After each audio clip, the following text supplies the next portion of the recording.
오늘 이사야서 51장 17절로부터 23절입니다.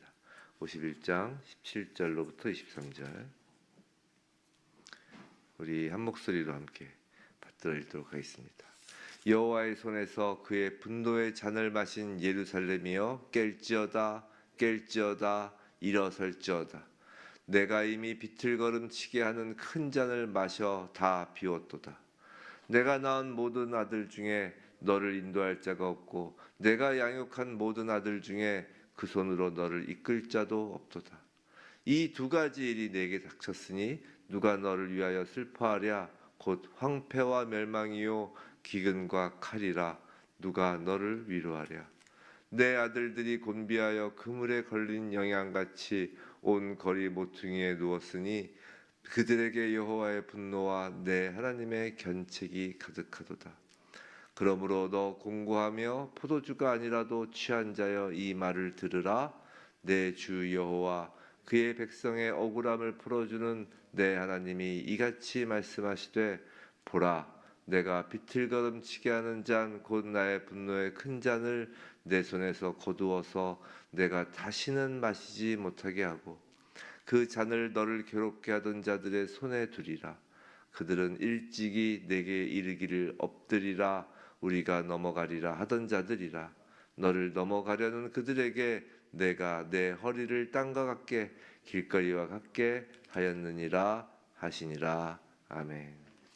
오늘 깰지어다 일어설지어다 라는 제목으로 이사야서 51장 17절부터 23절 말씀을 받을 때 정말 이 아침을 하나님이 깨워주시는 것처럼 우리가 깨어 영적 눈이 열려 날마다 주님과 함께 부활의 생명으로 일어나는 저와 여러분 되길 주님의 이름으로 축원합니다. 자, 오늘 본문부터 이제 하나님은 하나님의 백성에게 3번에 걸쳐서 깨어나라 라고 하면서 각성을 촉구합니다. 자, 오늘 본문인 51장 17절로부터 23절이 첫 번째 각성을 촉구하는 내용이고요. 52장 1절로부터 6절이 두 번째 각성의 촉구이고요. 52장 7절에서 12절이 세 번째 각성 촉구입니다. 깨어나라 이거죠. 3번. 숫자 3. 완전 수죠. 그런 것처럼 이 3번의 각성, 즉 완전히 깨어날 것을 지금 촉구하시는 거예요. 왜일까? 왜 여기서 깨어나라, 일어나라, 깨어나라 3번의 각성을 촉구할까? 아까 52장 12절까지가 세 번째 각성 촉구라고 했잖아요. 그 52장 13절부터가 뭐가 나오나 한번 보세요. 52장 13절부터 시작해서 그 유명한 53장 그 고난받는 종이신 예수 그리스도가 나타난 장면이거든요. 즉 예수 그리스도를 알아보기 위해서 깨어나라라고 지금 말씀하시는 거예요. 사랑하는 성도 여러분, 하나님은 하나님의 자녀인 저와 여러분이 이제 깊은 잠에서 깨어나기를 원하시는 거예요. 영적인 눈이 밝아지기를 원하시는 것입니다. 예수 그리스도가 하나님의 아들이시고 하나님께서 우리의 구속을 위하여 보내신 구세주 어린 양 그리스도임을 알도록 깨어나기를 원하시는 거예요.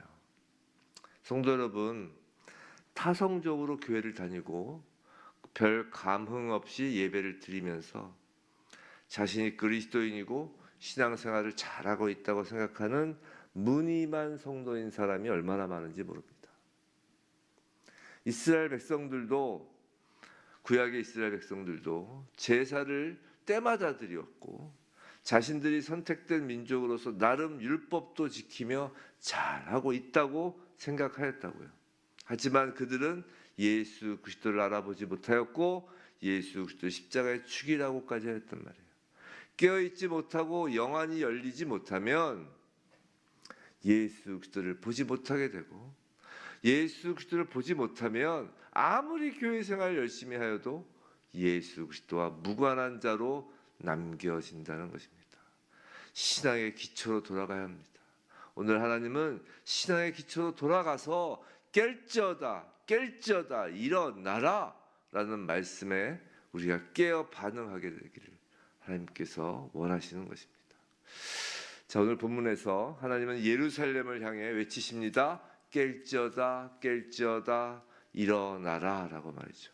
왜 깨워야 할까? 그게 이제 17절에 나오죠. 17절에 보면 여호와의 손에서 그의 분노의 잔을 마신 예루살렘이여 깰지어다라고 하죠. 또 내가 이미 비틀거름치게 하는 큰 잔을 마셔 다 피었도다. 왜 깨워야 하냐면 예루살렘 그들은 하나님의 진노의 잔을 마시고 완전히 기절해 있었던 거예요. 혼절해 있었던 것입니다. 죽은 자처럼 되어 있었던 것이요. 하나님은 예루살렘이 하나님의 분노의 잔을 마셨다고 오늘 말씀하십니다. 이것은 하나님의 징계, 하나님의 심판을 상징하는 표현이에요.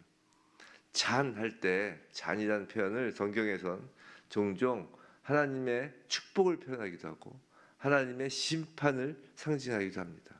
예를 들어서 우리가 잘 아는 그 시편 23편 5절에 그런 시편 23편 그런 말씀 있잖아요. 주께서 내 원수의 목전에서 내게 상을 차려주시고 기름을 내 머리에 부으셨으니 그다음에 뭐예요? 내 잔이 넘치나이다. 이때의 잔은 이제 축복의 잔을 상징한다면 또 시편 75편 8절에 이런 말씀이 있어요.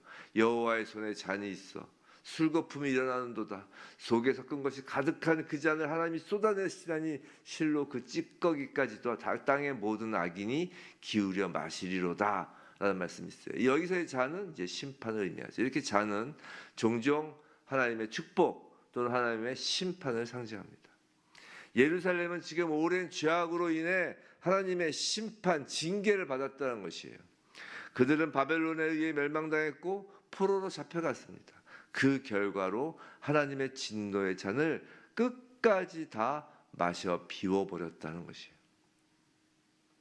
진노의 잔을 마신 예루살렘의 상태가 어떠했는지 하나님은 알려주세요. 그게 이제 18절부터인데 18절 내가 낳은 모든 아들 중에 너를 인도할 자가 없고 내가 양육한 모든 아들 중에 그 손에서 너를 이끌 자도 없도다. 자, 이 말은 지도자가 없는 상황을 묘사하죠. 백성을 도와줄 자, 이끌 자, 의지할 자가 아무도 없다는 것이에요. 고아와 같은 상황이죠. 또 19절 이 두 가지 일이 내게 닥쳤으니 누가 너를 위하여 슬퍼하랴 곧 황폐와 멸망이요 기근과 칼이라 누가 너를 위로하랴. 자, 이 두 가지 일이라고 하도 이게 무엇이라고 그 뒤에 나오는 거예요. 바로 황폐함과 멸망이 하나고 기근과 칼이 두 번째 두 가지라는 것이에요. 하나님께서 황폐와 멸망을 주시고 기근과 칼 이렇게 직접 징계를 내리신 거라는 것입니다. 그 결과 20절 내 아들들이 곤비하여 그물에 걸린 영양같이 온 거리 모퉁이에 누웠으니 그들에게 여호와의 분노와 내 하나님의 견책이 가득하도다. 백성들은 기진하였습니다. 사로잡힌 자들처럼 지금 쓰러진 것이죠. 하나님의 견책 즉 훈계와 책망이 그들을 무너뜨린 것이에요. 하나님의 견책이 가능하도다. 하나님의 이 심판이 그 진노의 잔이 오늘 본문에서 하나님께서 나의 견책이다, 징계다라고 말씀하시는 것이죠. 사랑하는 성도 여러분, 오늘날에도 하나님의 징계는 비슷합니다. 하나님의 자녀임에도 하나님의 뜻을 거역하고 죄악 가운데 살며 하나님을 떠난 사람은 하나님의 징계에서 벗어날 수가 없어요. 근데 이것이 하나님의 자녀에게는 복인 건 아세요? 히브리서 12장 그렇게 말씀하시죠. 주께서 그 사랑하시는 자를 징계하시고 그가 받아들이시는 아들마다 채찍질하심이라 하였으니라고 하셨습니다. 징계하시고 채찍질하심은 아들이고 사랑하는 자이기 때문이라는 것이죠. 우리는 그걸 잘 알면서도 머리로는 알지만 이제 몸이 아프니까 인정을 못하는 것입니다.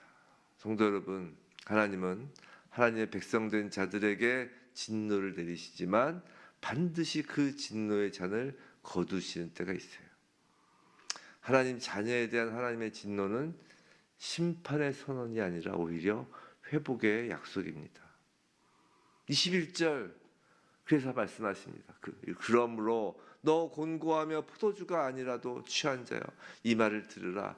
지금 예루살렘은 포도주로 취한 것이 아니라 진노로 인해 취한 상태라는 것이에요. 그냥 정신없는 것이죠. 즉 영적으로 혼미하고 무기력한 상태라는 것이에요.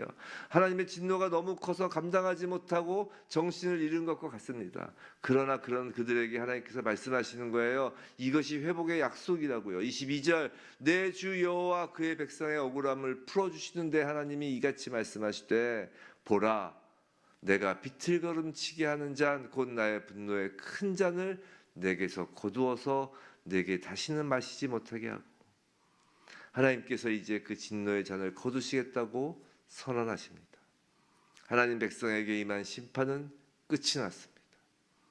이 말씀을 붙잡으시기 바랍니다. 이제는 회복과 위로의 시기입니다.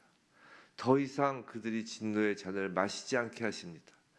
이것이 용서이고 사랑의 회복 선언이에요. 23절 그 잔을 너를 괴롭게 하던 자들의 손에 거두리라. 그들은 일찍이 내게 이르기를 엎드리라 우리가 넘어가리라 하던 자들이라. 너를 넘어가려는 그들에게 내가 내 허리를 딴 것 같게 길거리와 같게 하였느니라 하시니라. 자, 지금 하나님은 예루살렘을 억누르던 그 대적자들에게 그 진노의 잔을 넘기신다고 말씀하세요. 이 대적들에게 넘기시는 잔은 정말 마지막 심판의 잔입니다.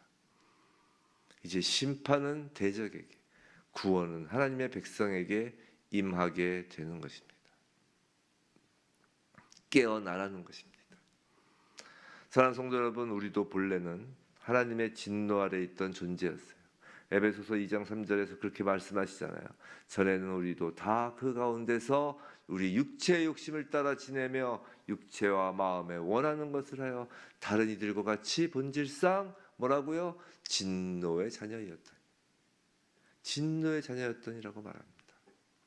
그런 우리를 위해 예수 그리스도께서 진노의 잔을 대신 마시신 거예요. 겟세마네 동산에서 주님은 기도하셨잖아요. 내 아버지여 만일 할 만하시거든 이 잔을 내게서 지나가게 하옵소서. 그 잔은 바로 하나님의 진노의 잔이었다고요. 주님은 그 잔을 끝까지 마시셨습니다. 단 한 방울의 빗방울과 단 한 방울의 땀방울까지 모두 쏟아내실 정도로 그 진노의 잔을 끝까지 마시셨어요. 십자가에서 하나님의 분노를 다 짊어지시고 우리 대신 진노의 형벌을 받으셨습니다. 모든 진노의 자녀들. 그러므로 이제 우리는 더 이상 진노의 잔을 마시지 않는 거예요. 우리는 용서받은 백성, 하나님의 대속하심을 입은 자들입니다. 성도 여러분, 깨어나시기 바랍니다. 소망을 품으시기 바랍니다. 구약의 예루살렘은 하나님의 진노의 잔을 마시고 무너졌지만 하나님은 그 잔을 거두시고 회복과 소망의 메시지를 선포하시잖아요. 오늘 이 말씀은 우리에게도 동일하게 이 말씀이 외치시는 거예요. 깰지어다, 깰지어다, 일어나라. 혹시 우리 가운데 영적으로 무너지고 죄의식과 두려움에 눌려있는 분들이 계시나요? 죄책감과 두려움. 죄의식은 괜찮다고 했어요. 근데 죄책감. 하나님은 여러분을 정죄하지 않으십니다. 그러므로 이제 예수 그리스도 안에 있는 자에게 더 이상 정죄함이 없다고 했잖아요. 하나님은 회복시키시기 원하십니다. 깨어나서 주님을 만나시기 바랍니다. 주님은 이미 그 잔을 대신 마셨습니다. 그것을 놓치지 마시기 바랍니다. 이제 우리에게는 새로운 삶이 하나님께서 주시는 그 위로와 구원이 있는 것이에요. 그러므로 두려워하지 말고 깨어 일어나시기 바랍니다. 하나님의 은혜 안에서 다시 걸어가시기 바랍니다.